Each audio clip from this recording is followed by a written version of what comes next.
Hello and welcome to CIPR TV, brought to you by the CIPR and Marketeers 4DC. I'm Philip Sheldrake and this is my co-host Stephen Waddington. Now this is the second show in a series designed to support the CIPR's mission and vision, as well as to stimulate conversation and share ideas and insights. Ultimately, of course, CIPR TV will be whatever we together make it, the CIPR members. In our first show, as well as speaking to CIPR President-elect Paul Milray, we touched on some important news from the Advertising Standards Authority. So to close that particular loop, do take a look at this week's joint statement on the CIPR's website. It aims to clear up any of the confusion around the ASA's remit. Now, back to today's guest, a man who needs no introduction, but he's going to get one anyway. Owner of the agency that carries his name and author of the famed formula, Mark Borkowski is renowned for his innate grasp of the media and publicity. We've Mark to thank for the renaissance of Noel Edmonds. He helped Ian Botham memorably recreate Hannibal's trek across the Alps, and he masterminded a world record 1,000-strong custard pie fight at the then Millennium Dome. Mark, you're really welcome. You're variously described as the high priest of PR and a Rottweiler publicist, which fits? I always felt that actually I wasn't running a company, I was more developing a cult. So a Rottweiler, yeah, sometimes you can show your teeth, but you know, PR, both PR men and the profession has a many-headed hydra. So I think all those and more probably, and you should focus on all those. It's incredible that people focus on the gags, you know, the sort of world record attempt at custard pie fights and whatever. They're the fun stuff, right? They're the fun stuff, but you see. Yeah, that's fun stuff. But yeah, there's been great fun over the years. That's true, but there's also some serious stuff as well. Do you edit your own Wikipedia page? No, I don't. All good, neutral point of view, Wikipedia rules. Excellent. Well, good to see that. I tell you what's happened on a Wikipedia page. Someone is messing around with it because they've changed my age 3 or 4 times. Oh. Yeah. Someone's aged you about 5 years the other day, so I thought, let it run. You know, it's funny. Actually, I've always thought when somebody asks your age, how old are you? I'm going to say I'm 70. And I'm saying, well, hey, you look fantastic with 70. So, rather than say, oh, are you? Oh, no. Now, if you are watching live, you can tweet away to your heart's content with the hashtag #CIPRTV, or you can use the form at the bottom of this player to submit a point of view or question at any time. And we've got our first, Mark. This is from Ben Smith at PR Moment. God bless Ben and all who's sailing him. How much of a publicist's role is about keeping a celeb or a brand out of the news? How much is it about keeping them in the news? Well, it depends what the gig is. I think that when people sort of try and analyse a particular campaign, particularly when you're dealing with a celebrity, you know, what is the narrative? You know, what are they trying to do? I mean, I've been blessed to work with sensible folk rather than those fame-crazed idiots. But I think that it's a matter of creating a balance, of creating an open dialogue with your key media, and also trying to, you know, stretch a line between privacy. And the whole idea that in one level you can be selling your whatever for millions of pounds over a period of time through other newspapers and then claim privacy when they catch you doing something naughty is very difficult to defend. I mean, Noel Edmonds is a good example where someone he wants his privacy and could have earned a lot of money for his wedding, and we found an open way of giving it to everybody to send a signal out that, you know, we're not doing deals like that. You know, we respect it, but, you know, give him space. Mm-hmm. You know, don't pursue him, and he'll return that. So, bring events right bang up to this week. Of course, we've seen the relaunch of the Labour Party. Yeah, and we have an unexpected leader, and yeah. I'm just interested in what you might do for the Labour Party. If they gave you a call this evening. Not well, quite sure what's happening to David. I think David's talking about what he's intending to do right now. I think that getting involved with politics is a vocational sort of idea, really, and I think is unforgiving. I think it's just too much time. I think anybody that I've ever known who's been involved in politics actually rue the day how much time it takes out of your life, because it's full on. Derek Draper once told me about how he was bollocked by Mandelson for switching off his pager to take a nap in the 97 election. Right. You know, he was so knackered, you've got to be on all the time, and it's tireless. So I'm sort of slightly depressed about what's happening at the Labour Party. Just heard that David Miliband has resigned. Was that the right decision? Yeah, I think so. Okay. I think, you know, I'm not nicking your strip, but we discussed beforehand, you know, I think he has an opportunity now to return after the next election is lost to, you know, rejuvenate the party. I think it's clear that, you know, David was the one person that Cameron actually felt could give him a fight on the dispatch box. And I think we're seeing the old images that are going to fall into some of into the tabloid media. We're going to come up with those cliches. I'm actually saying, Red Ed. We've seen all that, but when you see Tony Woodley in a suit, that doesn't change the old images of trade unionism. So we're going to get a defined political agenda now, which is between right and left, which I think is also quite interesting. But it's going to be challenging times, I think, for the Labour Party to reinvent itself. Another question. Does conservative PR advice often mean good publicity opportunities get strangled at birth? Are clients too cautious? Yeah, clients are too cautious now, but it's clearly about risk. Risk is a very small word. People use it, bandy it around, challenger brands and whatever. But the personalities that take control at the moment are going to want to stay in employment.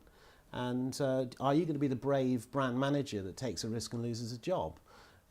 So, decoding the briefs, decoding the attitudes of the client is a skill in itself.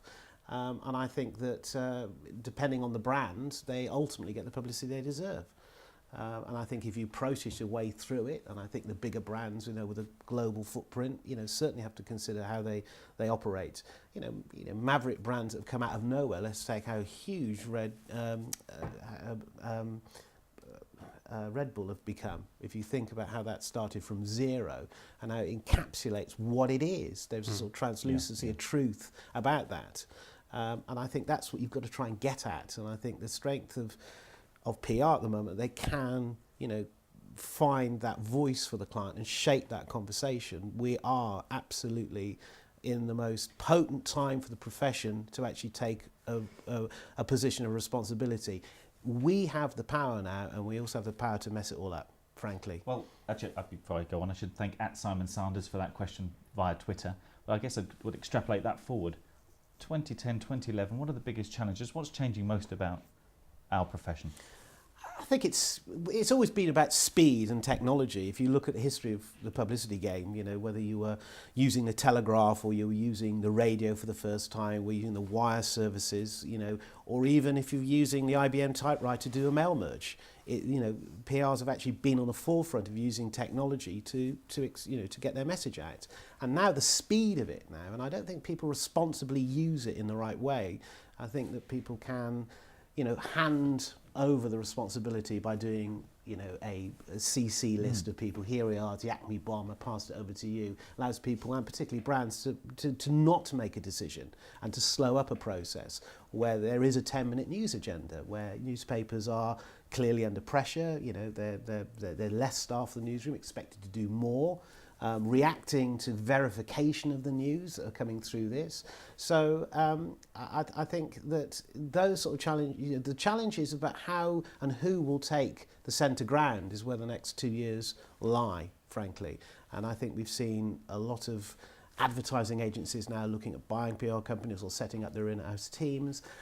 I think that's just confusing the market, because we are ambidextrous grasshoppers. We chart our course very carefully and neatly. Ambidextrous grasshoppers. Yeah, we're jumping yes. all the time. We're having to just applying their course, have the huge budgets, can actually push out their message. What we need to do is sort of pull and engage and think about it. But I think that the pressures is always, great PR comes from the perfect match between the client and the consultancy. So here's a question. PR hasn't got the greatest of reputations. You can't squeeze a fag packet of paper between a lot of agencies. How, aren't agencies themselves at fault for the poor differentiation and not telling their story in a compelling narrative? Yeah. Well, I think you're absolutely right. I think that it is very difficult finding language that you can actually own that is specific to your agency. We all use the same adjectives. We have the same sort of copy on our website. A tiny little bedroom business can fool a client. They could be working off a kitchen table, and you think they've got a Manhattan Avenue address. So we're very good at selling ourselves, are we not? That's what we're good at. And of course, bigger agents being swallowed by bigger groups, they've got to return a profit. They've got to make their margins, and perhaps they'll take a job they're not best suited to. Strength of agency is having the character, and strength of the job is actually being honest about it and saying, look, does this fit Are we going to do? And that, very much the sort of why I've kept the size of my agency and the character of my agency is just that, really, because there is a specific type of Borkowski person. I try and grow my own. I try and develop a very different type of approach. And sometimes we'll say to people, we're not right for you. But we can do that, where other agencies can't say no and haven't got the confidence to say no. Sometimes saying no to a job and being brutally frank to a client will stand you in good stead for years to come, because you'll be remembered because you've broken that. But so that's a tough thing to do. You mentioned the kind of character that you're looking to recruit into Borkowski. Has that template, if you like, changed in the last 10 years with the emergence of digital? Yes and no. I don't think there's a definitive answer to that. I think I've always, there is no smoke and mirrors in my organisation. There's no hiding place, and that is quite tough for people to face up to. And I think that there is, massive commitment to the client, and sometimes at detriment of the brand. Sort of squeezing out the profit on a job, frankly, it's sometimes quite tough. But I think that there's a nurturing level to it, and there's that ability to be frank with the client and actually make them aware of what is going on around them and not hiding them for the truth.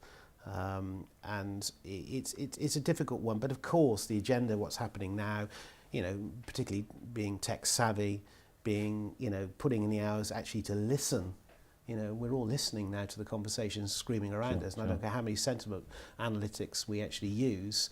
That's difficult. That's an added extra element to what you're doing, because you've got to do your day job as well as what else is It does seem like you now need to find and recruit those ambidextrous grasshoppers. And I mention that again because it's now trending on Twitter, I understand. There's a new term. I'll have to check if the .com is available as soon as there's a longer finished. quote there somewhere, but I won't be. We've got another question from John Clements. In spite of the pressure on brands to engage in social media and be more transparent in a two-way conversation, don't we ultimately love a PR stunt? Great question. Do we all love a PR stunt? Oh, we do, don't we? We of course. Custard pies in the Millennium Day. Yeah, I mean, you still pull it off. It's actually, I would say, difficult to shape a PR stunt now.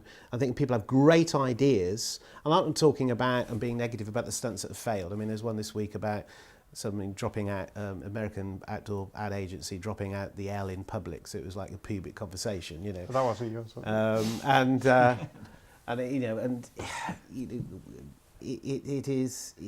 It is also sometimes taking people on the journey of that stunt. You can have a huge amount of fun, get completely sucked into it and your own culture, but you've always got to see where is that likely to go. And I remember once, I would have thought it was a fantastic idea to stop the traffic in Piccadilly Circus. And then, years later, a client came and said, why don't we stop the traffic in Piccadilly Circus? What a way to go. I said, yeah, but what if someone was actually trying to rush to hospital with a heart attack?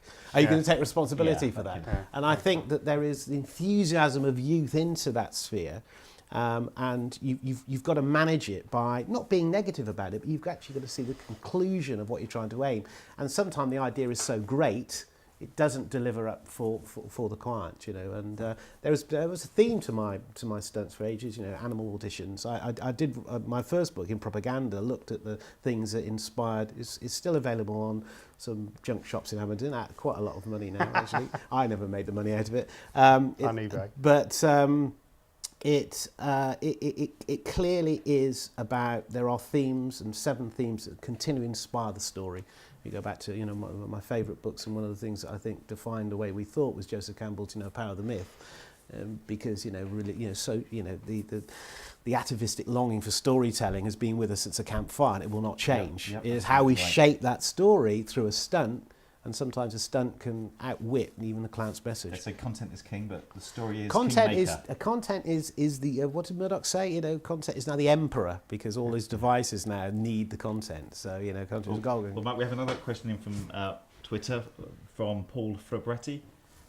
If you say PR has always been at the forefront of using new technology, why only now are PR agencies catching on to social media in the way that, for example, SEO and so-called pure digital agencies are?